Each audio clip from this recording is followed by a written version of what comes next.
علی بھائی اگلا سوال ہے، ایک بھائی کہتے ہیں میرا ایک سوال ایسا ہے جسے علماء کرام سے کرنا کسی خطرہ سے خالی نہیں ہوگا، کیونکہ ہمارے برصغیر پاک و ہند کے معاشرے میں ایسے سوالات کو گستاخی سمجھا جاتا ہے، چنانچہ میں نے علی بھائی جیسے ماڈریٹ آدمی کو ہی اس حوالے سے موضوع پایا ہے۔ میرا سوال ہے کہ کیا قیامت کے دن عام لوگوں کے ساتھ ساتھ انبیاء کرام علیہم السلام کا بھی حساب ہوگا، یا وہ لوگ بغیر حساب و کتاب کے ہی جنت میں چلے جائیں گے؟ دیکھیں یہ کتنا گھٹن کا ماحول ہے کہ ایک بندے کے دماغ میں اگر یہ سوال آیا ہے کہ قیامت والے دن کیا انبیاء کا بھی سوال ہوگا، ان کے کیے ہوئے اعمال کا ان سے اللہ تعالیٰ پوچھے گا، تو یہ سوال کرتے ہوئے لوگ ڈرتے ہیں۔ اب یہ جو سوال ہے، جو علماء یہ کہتے ہیں کہ جی آپ علماء سے پوچھیں، تو علماء سے ذرا پوچھ کے آپ دیکھ لیں، رسک لے کے دیکھ لیں، آپ یہ پوچھ کے دیکھ لیں، وہ تو آپ کو فوراً کہیں گے جی آپ سب سے پہلے تو لا حول ولا قوت الا باللہ پڑھیں۔ تھوڑا کوئی اور سخت ہوا تو وہ کہے گا جی آپ کے دماغ پہ جو یہ سوال آیا اور جو زبان سے آپ نے کہہ دیا تو یہ تو کفر ہو گیا، اب آپ توبہ کریں اور تجدید نکاح بھی کریں اور تجدید بیعت بھی کریں۔ اگر آپ کہہ رہے ہیں یہ اسی طرح ہے تو آپ کر کے دیکھ لیں سر، آپ میں تو اتنی جرت بھی نہیں ہوگی کہ سوال کریں کسی مولوی سے جا کے اور پھر اس کا جواب بھی سن لیں، اس کو کہنا ہے جواب مجھے قرآن و حدیث سے دینا ہے، تو ہم قرآن حدیث پھر دسے گا وہ، ٹھیک ہے سر۔ اس امت میں علماء نے تو عصمت انبیاء کا وہ عقیدہ امت کو دیا ہے کہ جو نہ قرآن میں بیٹھتا ہے نہ بخاری اور مسلم میں بیٹھتا ہے، اور آج کوئی اس عقیدے کے اوپر بات نہیں کر سکتا، اور انہوں نے اس طرح کا ایکا کیا ہوا ہے کہ تمام فرقے سنی شیعہ ہوں، سنیوں کے جتنے آؤٹ شوٹس ہیں، بریلوی دیوبندی اہل حدیث حنفی شافعی مالکی حنبلی، یہ شیعہ میں چلے جائیں، آپ ذرا ان سے پوچھیں کہ کیا نبی معصوم ہوتے ہیں، جو کہیں گے جی معصوم ہے، تو ان سے صرف آگے ایک معصومانہ سوال کر لیں کہ یہ جو قرآن میں انبیاء کی غلطیوں کا بیان آیا ہے، حضرت آدم علیہ السلام کی غلطی کا، حضرت نوح علیہ السلام کی غلطی کا، حضرت جو ہے وہ موسیٰ علیہ السلام کی غلطی کا، غلطی کہتے نہیں ہیں، ترک اولا کرتے، جی جی وہ غلطی ان کے کہنے سے تو ترک اولا نہیں بن جائے گا نا، وہ تو ہے جن سے ہوئی ہے انہوں نے خود غلطی مانی ہے، تو ذرا پوچھیں بتائیں یہ کیا چیز ہے؟ کسی سے بندہ مر جائے وہ کیا ہے؟ ترک اولا؟ بندہ دی جان ہی لے لئی ترک اولا ہویا؟ تو ٹھیک ہے منو اجازت دیو میں سارے علماء نال ترک اولا کراں، اس امت دی جان چھڑاواں ترک اولا کر کے۔ ترک اولا کا مطلب پتہ کیا ہے؟ کہ بہتر سے تھوڑا سا کام ہوا ہے، ہوا بہتر ہے، تو سر یہ تو واقعی یہ تو آلموسٹ واجب ہو چکا ہوا ہے علماء سو سے جان چھڑانا، ترک اولا نہیں ہے، یہ تو اولا سے اولا ہوگا ٹھیک ہے جی۔ تو یہ اب یہ سوال کو کر سکتا ہے؟ عصمت انبیاء کا عقیدہ جو پبلک کو بتایا گیا وہ ہے ہی جھوٹا عقیدہ ہے۔ عصمت انبیاء کا عقیدہ یہ ہے کہ انبیاء انٹینشنلی کوئی گناہ کبیرہ نہیں کریں گے، اور اگر اس کی طرف مائل ہوں گے تو اللہ تعالیٰ کی اسپیشل پروٹیکشن ان کو ہوگی، اللہ ان کو اس سے بچا لے گا۔ یہ نہیں ہے کہ انبیاء غلطی کر نہیں سکتے۔ تو سر آپ سورہ یوسف پڑھ کے دیکھ لیں، اللہ فرماتا ہے اس عورت نے یوسف کا قصد کیا اور یوسف بھی اس کا قصد کر لیتا اگر اپنے رب کی برہان نہ دیکھتا۔ ہم یہ پوچھتے ہیں، یہ قرآن میں یہ آیت ہم نے تو نہیں داخل کی ہے، یوسف کیوں قصد کر لیتا؟ اگر آپ کی ڈاکٹرن میں انبیاء میں مادہ ہی نہیں ہے غلطی کا، تو پھر قرآن میں یہ آیت ہونی چاہیے تھی کہ یوسف میں مادہ ہی نہیں تھا، وہ کبھی بھی غلطی نہ کرتا۔ اور قرآن کے کیا الفاظ ہیں؟ اس عورت نے یوسف کا قصد کیا، یوسف بھی قصد کر لیتا اگر اپنے رب کی برہان نہ دیکھتا۔ پھر 13واں پارہ سٹارٹ اس سے ہو رہا ہے کہ حضرت یوسف علیہ السلام کہتے ہیں میں اپنی جان کو بری نہیں کرتا ہوں، نفس بے شک برائی کا ہی حکم دیتا ہے۔ حضرت یوسف علیہ السلام تو اپنے بارے میں یہ بات کر رہے ہیں۔ اچھا، انبیاء کو اسپیشل پروٹیکشن اس اعتبار سے ہوتی ہے کہ اگر وہ کسی طرف مائل ہونے لگے تو اللہ کی اسپیشل پروٹیکشن کی وجہ سے اس طرف مائل نہیں ہوتے، اور اگر آپ کہیں کہ ان میں مادہ موجود نہیں ہوتا پھر تو انبیاء کی فضیلت ہی ختم ہو جائے گی۔ فضیلت تو ہے اس لیے ہے کہ ان میں مادہ موجود ہے، اللہ کے خوف اور اسپیشل حفاظت کی وجہ سے وہ اس گناہ سے بچ جاتے ہیں، جس کی میں دنیا میں آپ کو مثال دے سکتا ہوں۔ آپ کو بریانی بہت پسند ہو، کئی دنوں کا فاقہ ہو، اور آپ کے سامنے لا کے بریانی کی پلیٹ رکھی جائے، اس کی خوشبو بھی آپ کا دل لبھا رہی ہو، اور بڑے بڑے نورانی چہروں والے علماء کرام بیٹھے ہوئے ہوں، اور ایک کلین شیو گنہگار سو کارڈ آپ کے نزدیک، بندہ آپ کے کان میں آ کے یہ کہہ دے کہ سر ان علماء کرام نے اس بریانی میں آپ کے لیے زہر ملایا ہوا ہے، تو اس کے بعد کیا ہوگا؟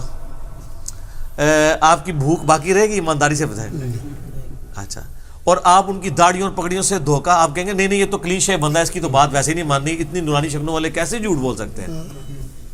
اور وہ نورانی شکلوں والے قرآن پہ حلف بھی دے دیں کہ یہ جھوٹ بول رہا ہے، اور آپ ان سے کہیں کہ سر اگر یہ جھوٹ بول رہا ہے تو آپ اس کو ذرا چکھیں، اور کوئی چکھنے کے لیے تیار بھی نہ ہو رہا ہو، تو پھر تو سر یہی ہو رہا ہے دین کے ساتھ، تو یہ کھلواڑ کیا ہوا انہوں نے آپ کے ساتھ۔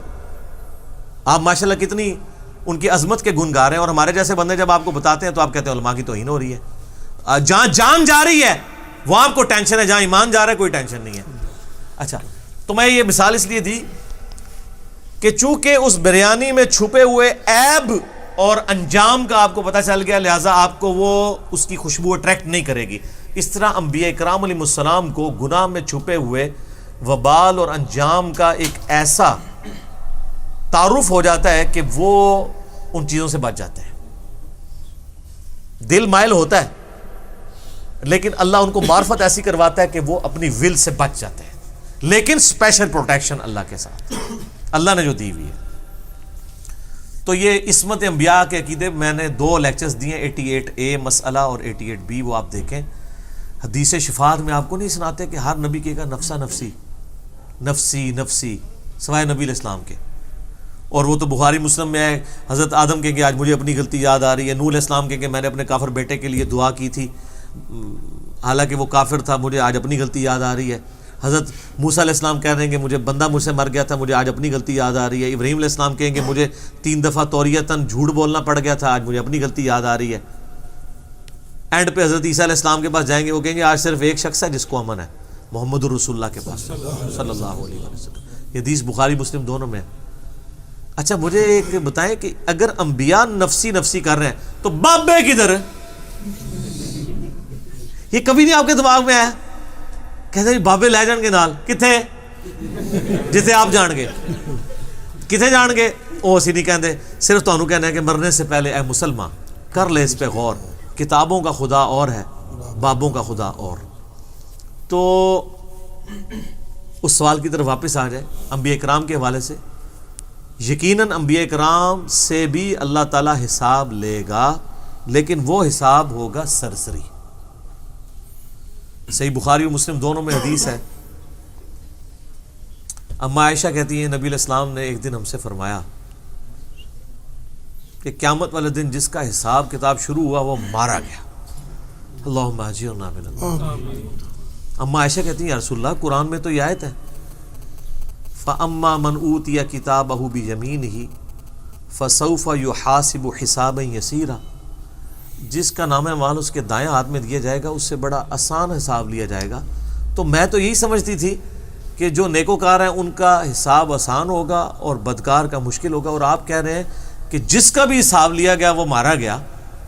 تو آپ نے صاحب فرمایا کہ عائشہ یہ جو آیا نا حساب آسان ہوگا، اس سے مراد سرسری ہے، جس سے پوچھ لیا گیا نا کہ کیوں وہ مارا گیا، ہائے ہائے ہائے، اور جس سے صرف یہ حساب ہوا تم نے یہ کیا یہ کیا یہ کیا، صرف تھریٹ کے طور پہ، اور جس سے پوچھ لیا نا کیوں کیا وہ مارا گیا، ہائے ہائے۔ اللہ ہمیں بغیر حساب و کتاب کی جنت میں داخل کرے۔ تو آپ سورۃ الاعراف کے بالکل سٹارٹ میں چلے جائیں نا تو اللہ تعالیٰ فرماتا ہے اعوذ باللہ من الشیطان الرجیم بسم اللہ الرحمن الرحیم، آیت نمبر ہے 6، فَلَنَسْأَلَنَّ الَّذِينَ أُرْسِلَ إِلَيْهِمْ، ہم ضرور بالضرور ان لوگوں سے پوچھیں گے، ان سے حساب و کتاب لیں گے، ان سے سوال کریں گے جن کی طرف ہم نے اپنے پیغمبروں کو بھیجا تھا۔ وَلَنَسْأَلَنَّ الْمُرْسَلِينَ، اور ہم ضرور بالضرور رسولوں کو بھی پوچھیں گے کہ تم نے ہمارا پیغام ان تک پہنچایا؟ یقیناً انہوں نے پہنچایا ہے، لیکن پوچھ ہوگی۔ اسی لیے تو آپ کے نبی علیہ السلام نے بڑی سمجھداری کی ہے۔ یوم النحر کا خطبہ بخاری مسلم میں آتا ہے، ایک ہے یوم عرفہ کا خطبہ، ایک ہے 10 ذوالحجہ کا، یوم النحر قربانی کے دن کا۔ جو بخاری مسلم دونوں میں ہے، جس میں آپ علیہ السلام پوچھا آج کون سا دن ہے، یہ کون سی جگہ ہے، یہ کون سا مہینہ ہے، سارے صحابہ خاموش رہے اس امید پہ کہ نبی علیہ السلام کو نام چینج کریں گے. تو آپ نے فرمایا کہ کیا آج یوم النحر قربانی کا دن نہیں ہے؟ کیا یہ مکہ کی سرزمین نہیں ہے اور یہ ذوالحجہ کا حرمت والا مہینہ نہیں ہے؟ تو آپ نے کہا بلا یا رسول اللہ. تو آپ فرمایا جس طرح ان کی حرمت ہے اسی طریقے سے تمہاری جان، مال، عزت اور آبرو ایک مسلمان کی دوسرے کے لیے حرام ہے. کیونکہ لوگ کعبے کی تو عظمت کے لیے تیار ہو جاتے ہیں لیکن کسی کا خون بہانے کو اس لیول کا گناہ نہیں سمجھتے. تو نبی علیہ السلام نے اس کی ریزیمبلنس دی کہ جس طرح حرمت والے مہینے کی، آج کے دن کی اور کعبے کی قدر ہے، اسی طرح دوسرے کی جان، مال، عزت اور آبرو کی بھی قدر تم نے کرنی ہے. پھر آپ علیہ السلام نے فرمایا، بڑا لمبا خطبہ ہے، اس میں یہ بھی الفاظ ہے کہ کیا میں نے اپنے رب کا پیغام تم تک پہنچا دیا؟ سب نے کہا بلا یا رسول اللہ، پہنچا دیا، بلکہ حق ادا کر دیا، آپ نے ہماری بڑی خیر خواہی فرمائی. تو آپ نے 3 دفعہ یہ انگلی اٹھائی، اللہم اشہد، اللہم اشہد، اللہم اشہد. آسمان کی طرف اٹھائی، پھر پبلک کی طرف شہادت کی انگلی. اے اللہ گواہ رہنا، اے اللہ گواہ رہنا، اے اللہ گواہ رہنا کہ یہ مان رہے ہیں کہ میں نے پیغام پہنچا دیا ہے. قیامت میں مکر نہ جائے کوئی. کیوں؟ حضور کو یہ آیت پتہ تھی، سورۃ الراف کی آیت نمبر 6، کہ ہم پوچھیں گے جن کی طرف پیغمبروں کو بھیجا گیا ان سے بھی، اور پیغمبروں سے بھی پوچھیں گے تم نے پیغام پہنچایا؟ تو دیکھ لے یا اللہ میں نے ان کو منوا لیا کہ میں نے پیغام تیرا پہنچا دیا. پھر آپ نے کہا کہ اب تمہاری ذمہ داری ہے کہ ان لوگوں تک پیغام پہنچا دو جو یہاں پہ موجود نہیں ہیں. بعض اوقات جنہیں بات بتائی جا رہی ہوتی ہے وہ زیادہ یاد رکھنے والے ہوتے ہیں بنسبت ان کے جو بات پہنچا رہے ہوتے ہیں. اور محدثین جب یہ حدیث بیان کیا کرتے تھے تو کہا کرتے تھے صدق رسول اللہ، رسول اللہ نے بڑا سچ کہا کہ قرآن احادیث نازل تو عرب میں ہوئی لیکن ان کی حفاظت کا ذریعہ، ان کو پوری انسانیت تک پہنچانے کا ذریعہ اللہ تعالیٰ نے عجم کے لوگوں کو بنایا. یہ سارے اجمی ہیں. امام مسلم ایران کے ہیں، نیشا پور آج بھی جگہ ہے.